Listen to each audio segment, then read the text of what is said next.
প্রথম আলোর সৌজন্যে আনন্দ মেলা।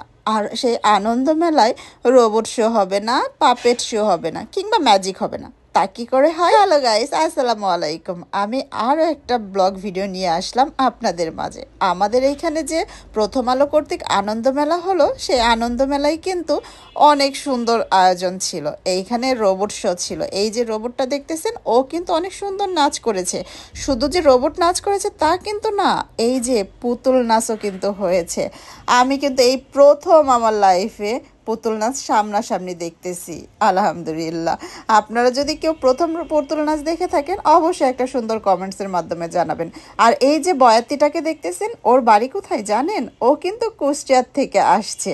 আর যেই বলছে ও কুষ্টিয়ার থেকে আসছে, তখন আমার যারা বলতেছিল, তুমি তো আমার দাদু বাড়ি থেকে তাহলে এসেছো, মানে যারার দাদুর বাড়িও তো কুষ্টিয়াতে। তো যাই হোক, পুতুল নাচ দেখতে কিন্তু খুবই ভালো লাগতেছিল, কারণ একটার পর একটা নতুন নতুন পুতুল এসে নাচতেছিল। এই যে লালপরি নীলপরি চলে আসছে, যদিও কালারটা নীল না, তারপরেও নাকি ওর নাম নীলপরি। ও কিন্তু খুব সুন্দর গান গাচ্ছিল আর নাচতেছিল। আর আমার যারা তো একদম সামনে দাঁড়িয়ে দাঁড়িয়ে দেখতেছিল ওদের নাচ, আমিও কিন্তু দেখতেছিলাম। আমার কাছে কিন্তু খুবই ভালো লাগতেছিল।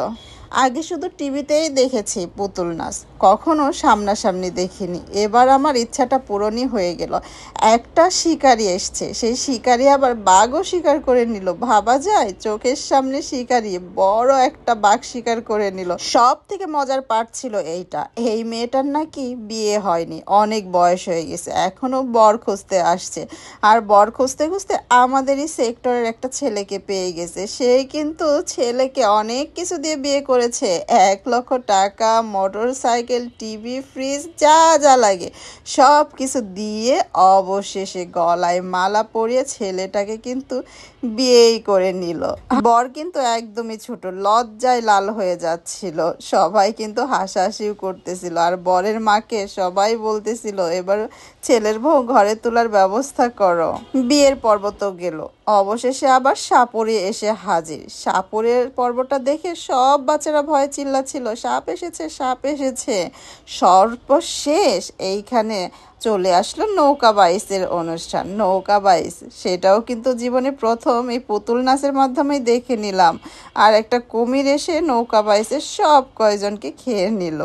সকাল 8টা থেকে দুপুর 12টা পর্যন্ত আমরা কিন্তু এই মেলাতেই ছিলাম। তারপরে বাসায় চলে গিয়েছে। কিন্তু আমার কাছে এই ম্যাজিক শোটা একটুও ভালো লাগেনি, এমন জানি একদম বোরিং বোরিং লেগেছে, যার জন্য আমরা আর ম্যাজিক না দেখে বাসায় চলে যাচ্ছি।